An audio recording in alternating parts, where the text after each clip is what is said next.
You know what time it is, nigga. You know what fucking shit. Danger! And we're back, round two with this windy, breezy afternoon of ditch football.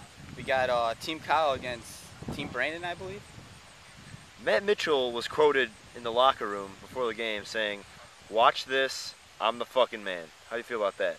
How do I feel about that? You know, I would say and go out in his cockiness, but when you really get to know him, he just knows he's that damn good at the game. Once again, folks, for those of you watching at home, this is Danny O'Malley with Carmine Del Vecchio here at the ULANC's Ditch Football Association's one last football game before college.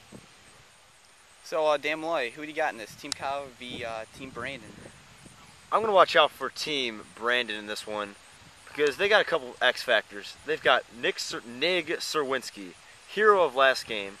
Murphy Hubbard, always a dangerous threat from the backfield and on the defensive line.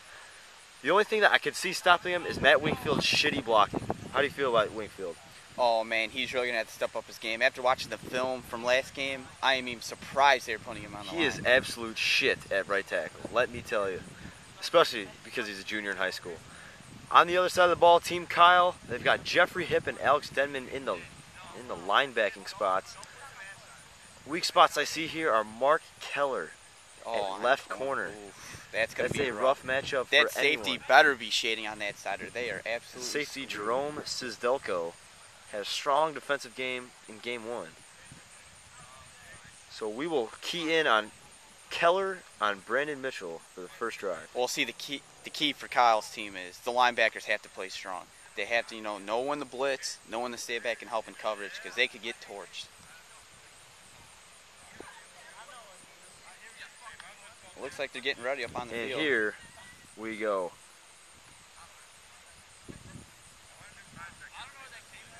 Matthew King and Charlie Saxon line up on the defensive side of the ball on the line for Team Kyle. Not much size, but good speed around the end. Well, Matt King's good at penetration, so I think she'll be fine. Often double. And the first pass of the game complete to Brandon. Out of bounds. Nice snag. As predicted, Mark Keller is nowhere near the play in press coverage.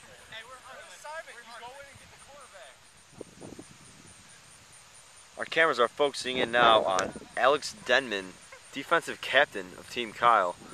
He has been a born leader. He has been a leader in this association football for many years. What can you comment on his captain abilities as a leader? Oh, I think he's a great guy. I mean, some people may say he talks too much, but I don't think he does enough talking. I really think he does a good job trying to look at that. He is checking the blitz. He read the play. He knows what's coming. They call him the Rover for a reason. He is known as Rover Denman. The one hand in the air, the raise the roof technique. Calling the audible. He drops back into coverage. Brandon beats Keller deep. He is absolutely wide. Oh, got one hand on it. Gets a paw on it. Ball's incomplete. That's just another play. It is third down. As you said earlier, Malloy, yes, you really have to question Keller at corner. He's getting torched. Maybe should take a slower receiver. Jogs back to the line of scrimmage, knowing he just got lucky. As we pan across the crowd here, you can see there are scouts lined up all over the yard, looking for those junior college transfers who will make the impact in the years to come. One they are watching with a keen eye is Nig Serwinski, a two-side-of-the-ball star. We saw him catch an 80-yard touchdown. We saw him knocking passes down. D1 recruiters are going to say he will make a difference after his 2 years at JJC. Line up, we got fourth down here. Bad offensive possessions. Free safety Mike Kusha, another one the scouts are keeping an eye on. He is junior college bound, but he is definitely a D1 recruit. No, they. Kurtz with a great pump fake, steps up and throws it deep to Serwinski. Oh, Off the pause. Serwinski cannot haul that one in. A disappointing play. Team Brandon takes the field. Kusha drops, rolling under pressure, throws it away in the middle of the field. And the junior in high school, Matt Wingfield, probably should have been an interception. What do you think, Carmine? Well, I think he actually made a productive play, so I'm not going to dog him that much. Yes, he had his hand on it, but I mean, come on, he is a junior in high school. He's not a very solid football player. Not a lot of good tools. He's still growing into those boots. He will be one day a solid prospect coming out of Lincoln Way Central High. This play, we're going to spotlight the key matchup of this drive. 6'4" Kyle Overby against not quite 6 foot corner Brandon Mitchell. Oh, and there goes Kyle. Oh, His too ups high. are not enough as Kurtzen picks it off. Rolls to about the 10-yard line. The outstretched arms of Overby were not quite enough. Yeah, I was just going to make a statement on that drive saying he should be targeting Kyle Overby. He is a great big target. His hands have improved mightily over the years, if you can agree with me on this one. Absolutely. He was MVP of Turkey Bowl 4 back in 2008. That was really his coming out party, if you ask me. It really was. He had just grown into his size 14s.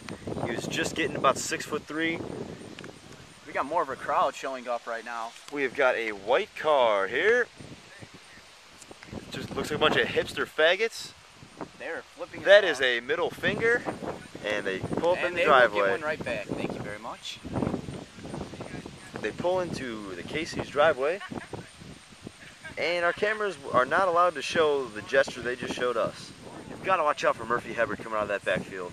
Curly with the sunglasses, he is a menace to linebackers. He can go out in the flat, he can run it down your throat, and he can pick up the blitz. I remember the first time we played, he was an underrated first-round pick by Brian Van Beveren, if you remember, and people were kind of questioning it, but, I mean, look at just the size of him, and he just understands And he's the such a game team of player. football. I would call him the Nick Swisher of ditch football because he's got that personality, but Nick Swisher sucks and he doesn't, so I can't make that comparison. Look at that versatility. He was running back all game, switched to left tackle against Big Alex Team Denman. player, first and goal, Herring in the pocket, rolls out left, throws Comes right. back for the screen to Kurt. Oh, what a play, nice cut move. Gets past Break hip, two. Another past one, Keller. touchdown. Not a surprise to get past Keller, but a great run nonetheless. Wow, great cut. This man was playing quarterback earlier, now playing running back. Wow. And that's the end for Chuck Saxton's career prior to college. Sad day, isn't it? He really is son of a bitch. Joining mid-play. The dump off to Sisdelko, and he is on fire. Oh. Laid out by Kurtzen. That's what happens when an unstoppable force meets an immovable object. So I'm told. Man, if you look at Kurtzen, you know how there's the typical, well not typical, but there's the five-tool player in baseball. He's showing it right now in football. He can quarterback, he can hit, he can run, he can break tackles. That's probably 4 things. There's probably one more thing he's good at, but I can't think of it. His swagger. That's the one. We're going to spotlight Matt Mitchell shutting down Mark Keller. As promised. Keller breaks inside on him.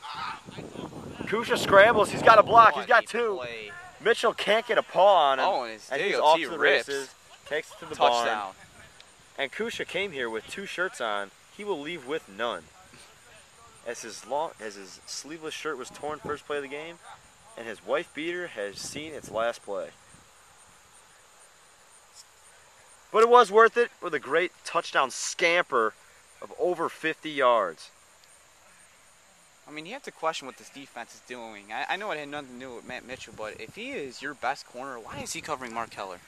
It really is a waste of talent if he is that talented.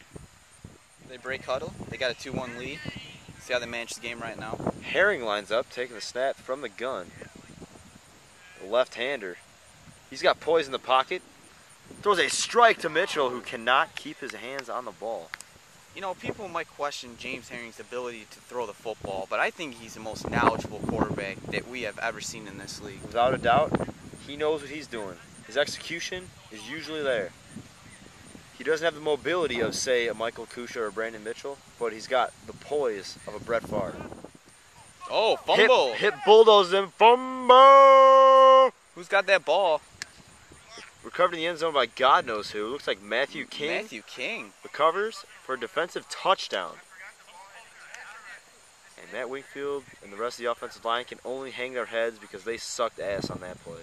Well, that looks like that will tie things up. See if they can rebound after piss poor offense. And I mean piss poor. Hip break straight through Wingfield. Herring Nice dumps it throw. off to Oh, Nick C., Nick C. who cannot keep his hands on the football.